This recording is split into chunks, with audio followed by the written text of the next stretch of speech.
Lielākais ir radīšanas prieks, bet nemazāk svarīgi ir ar to dalīties. Bauskā jau par tradīciju kļuvušas biedrības Latvijas tekstilu mozaīka tekstilu mākslas darbu izstādes. Šogad līdzās 18 meistarēm no Latvijas savu veikumu skatītāju vērtējumam nodevusi arī māksliniece no Čehijas. Izstādi aplūkoja TV Spektrs. Tekstilu mozaīkai, kas veidojas kopā liekot dažādus audumu gabaliņus, ir ļoti sena vēsture. Baltijas valstīs tā bija pazīstama jau 20. gadsimta sākumā. Vien toreiz audumi bija ļoti dārgi, tāpēc galvenokārt otrā elpa tika piešķirta lietotiem drēbju gabaliņiem. Pirmskara Igaunijā bija ļoti dārgi audumi, un katrs gabaliņš tika izmantots, tāpēc viņiem pat vairāk ir.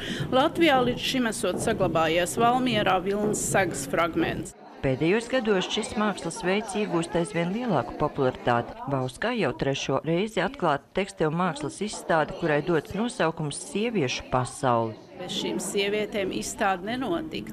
Ir ieguldīts ļoti liels darbs. Sievietes ir strādājušas stundām, atraujot no miegā, no ģimenes. Jāsaka, paldies ir noteikti ģimenēm par milzīgo pacietību, jo šis darbs bez ģimenes nav iedomājams paveikt.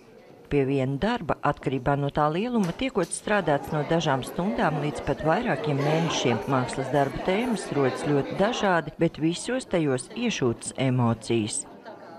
Teiksim, elementāri, tā kā man aizgāja kaķis, kas bija 16 gadus ģimenes loceklis, tad es uzšuvu viņam lielu segu.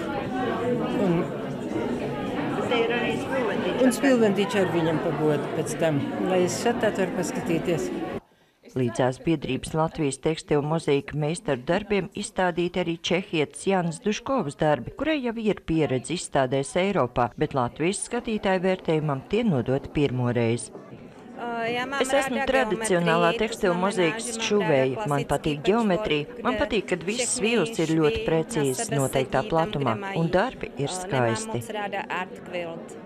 Tekstilu mākslas izstāde Bauskas muzejā būs apskatām līdz 10. janvārim. Sandra Leitāne, Andris Pāns, TV Spektrs.